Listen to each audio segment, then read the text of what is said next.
Hello, and welcome to the Spoiler Zone, where we spill all the juicy details about your favorite movies so you don't have to pretend you've watched them. Today, we're talking about The Lost City, a movie that asks the question, what happens when you throw a romance novelist, a clueless cover model, and Harry Potter into the jungle? Spoiler alert, chaos, hilarity, and surprisingly decent chemistry. Oh, and a lot of sequins. Let's dive in, and don't say I didn't warn you. There are spoilers ahead. Alright, so the story kicks off with Loretta Sage, played by Sandra Bullock, who's basically living the dream, or nightmare, of every writer out there. She's burnt out, stuck writing trashy romance novels about a fictional adventurer named Dash, and totally over her life. Enter Alan, played by Channing Tatum, her book's Fabio-esque cover model. He's got abs for days, but about as much brain power as a goldfish attempting algebra. And then, plot twist. Loretta gets kidnapped by a billionaire named Abigail Fairfax. Yes, his name is Abigail, and yes, he's played by Daniel Radcliffe, who's doing his best impression of Elon Musk on a bad day. He thinks Loretta's book contains real clues to a lost treasure. It's like he read National Treasure and thought, hey, let's do that, but dumber. So, naturally, Alan decides he's going to rescue her.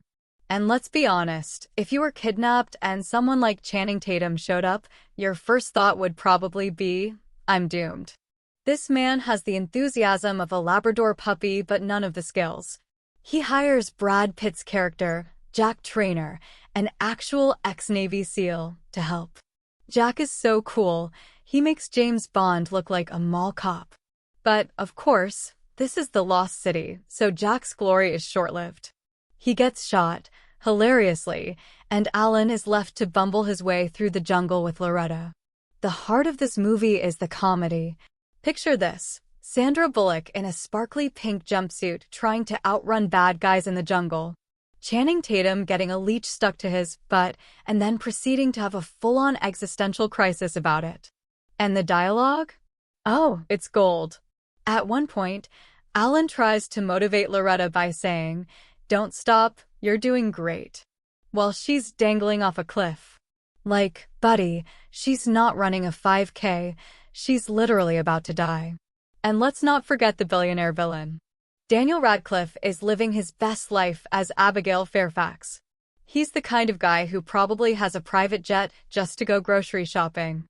His plan is so over the top, you almost root for him because, honestly, anyone who spends that much money on a treasure hunt deserves something.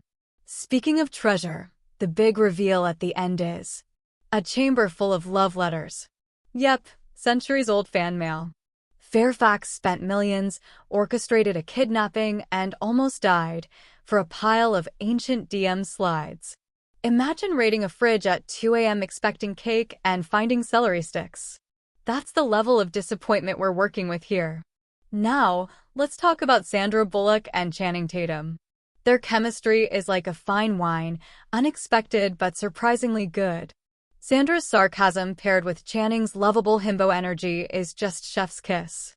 They're like peanut butter and jelly on a waffle, messy, but it works. And let's not forget Divine Joy Randolph as Loretta's publicist, Beth. She's basically the voice of reason in the circus, and honestly, she deserves her own spin-off. So, what's the verdict? The Lost City isn't the kind of movie that'll win Oscars or make you question the meaning of life, but it will make you laugh out loud.